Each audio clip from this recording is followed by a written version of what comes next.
Hey y'all, it's Sade. Welcome back to my YouTube channel, All Things Maternal.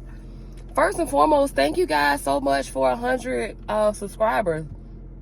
That shocked the heck out of me. Like, I was not expecting you guys to subscribe. I was not expecting people to make such positive or to leave such positive comments. I just wasn't expecting people to interact at all. So thank you guys so much for allowing me to share my story and create this safe space. I really appreciate it. So much love to you guys, and blessings to you as well. I wanted to shoot this video right quick, and I won't be before you long, but I just wanted to talk about being angry at God for my experience. If you believe in God, maybe you know what I'm talking about, but throughout the years, on and off, I've just wondered, like, why did God allow me to be sexually abused? For one. Two, why does God even allow sexual abuse anyway? And three, just honestly wondering from time to time if God hates me. Now, I will say this, as my relationship with God has improved by me reading his word and just me seeking God and wanting to just have a stronger connection with him in general, I feel like I've not let it go, but I sort of understand that sometimes what we experience is the result of sin and not necessarily God. Now, I know God at any point can do whatever he wants to do. However, we make the choice to sin. And in my situation, I know I've spoken about my mom sexually abusing me, but I do know there's sexual abuse that went on in my mom's family, even outside of my mom.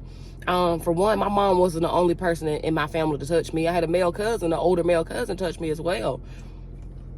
I was a little bit older, but same side of the family. And then just hanging out with my mom's family throughout the years, which I haven't done in recent years.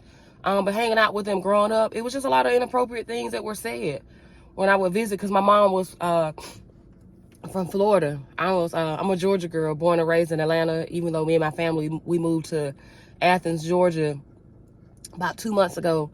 But I was born and raised in Atlanta. My mom was from Gainesville, Florida, and so we would go to Gainesville once, twice, sometimes 3 times a year.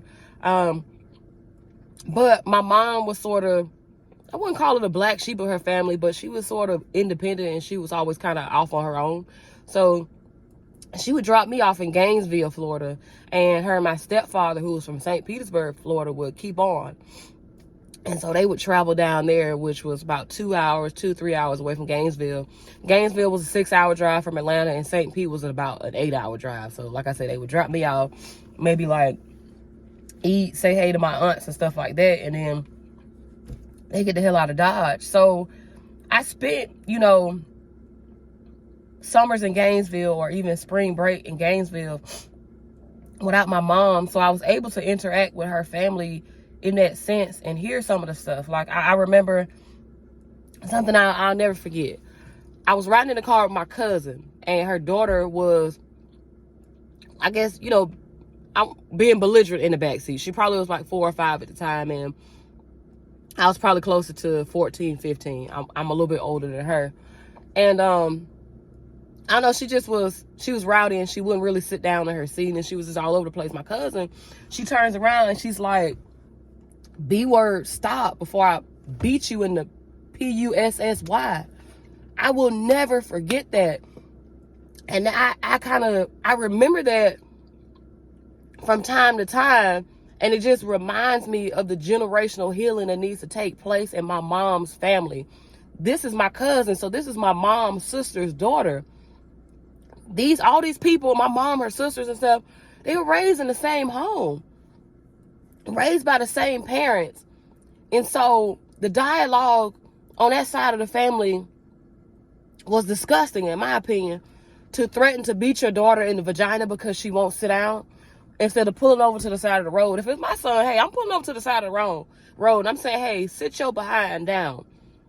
I'm not threatening to basically bring harm to my child, especially in a sexually abusive way, hell no. I would never threaten my child in that way or perform any acts on my child, you know, like that, because it's wrong. And two, I've been through it. You know, I know what that's like, and I'm still struggling with it at 36. But the point I'm trying to make is, one of these times that I'm down there, I hear my female cousin say that to her daughter, and then also being touched by my older male cousin too. And all this happened on the same side of the family. It's a generational curse. So my mom never really went into detail much about her own sexual experiences. I do know she said that my grandfather tried to hook her up with one of his friends or something like that. But beyond that, I really don't know too much. And I may even be recalling that portion of her story wrong. I don't know. It's been years. But I will say this.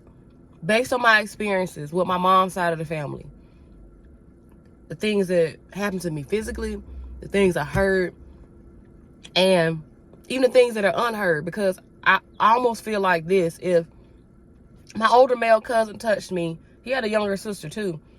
I've never asked my cousin this. If I'm 36, she's probably 32 now, and her brother must be in his mid-40s. Yeah, because he was a late teen, maybe early 20s when he touched me. But I've always wondered if he's ever touched her. I don't know how to ask, and I won't ask her, but I would not be surprised. But I said all that to say that even though I struggle with being upset with God, I understand that God has a lot of work to do in my family from a generational level. And I empathize with my other family members on my mom's side of the family, even my mom, despite what she did to me, because, listen, hurt people, which is really honestly the main reason why I want to heal, because I don't want to hurt people. I'm not even talking about sexually. I'm talking about emotionally, because for a very long time, I was in an emotional rut about everything that's happened in my life. And I don't want my emotional pain to bleed out on my son, to bleed out on my spouse, or to just bleed out on people who had nothing to do with it in general. So my goal is to heal my pain so I don't hurt people. My mom didn't have the same goal. And I don't interact with her family enough, especially like I said in the last couple of years or so, really since my mom has passed. So in the last 15 years or so, I really haven't interacted with my mom's family as much as I did before her death. But it's a generational thing. And our God, who can do anything, I understand that it's a process to break that curse. And so, sure, I'm willing to be used. Use me to break that generational curse in my family. Use me to be that one to say, you know what? I'm not going to have inappropriate sexual dialogue with my kids. I'm not going to touch my kids. And I'm going to raise my kids to be respectful and to, hopefully you guys can hear me. They're doing some renovations at the apartment complex. I'm raising my kids to be respectful to others. Both of being respectful of their feelings, their physical space, all that stuff. Things that I didn't learn. Those are things that I instill willingly into my son. So even though I find myself mad at God from time to time, I also find myself thankful that he's decided to use me to break that curse, because it could have been me.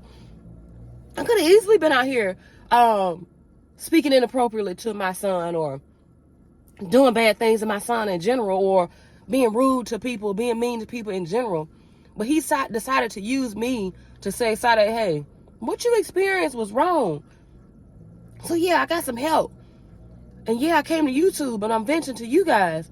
But I just wanted to share this video for those of you that struggle with that. Like, dang, God, why me? Why did I have to experience that? I just want to share this to let you know, listen, I understand where you're coming from. I feel it too from time to time.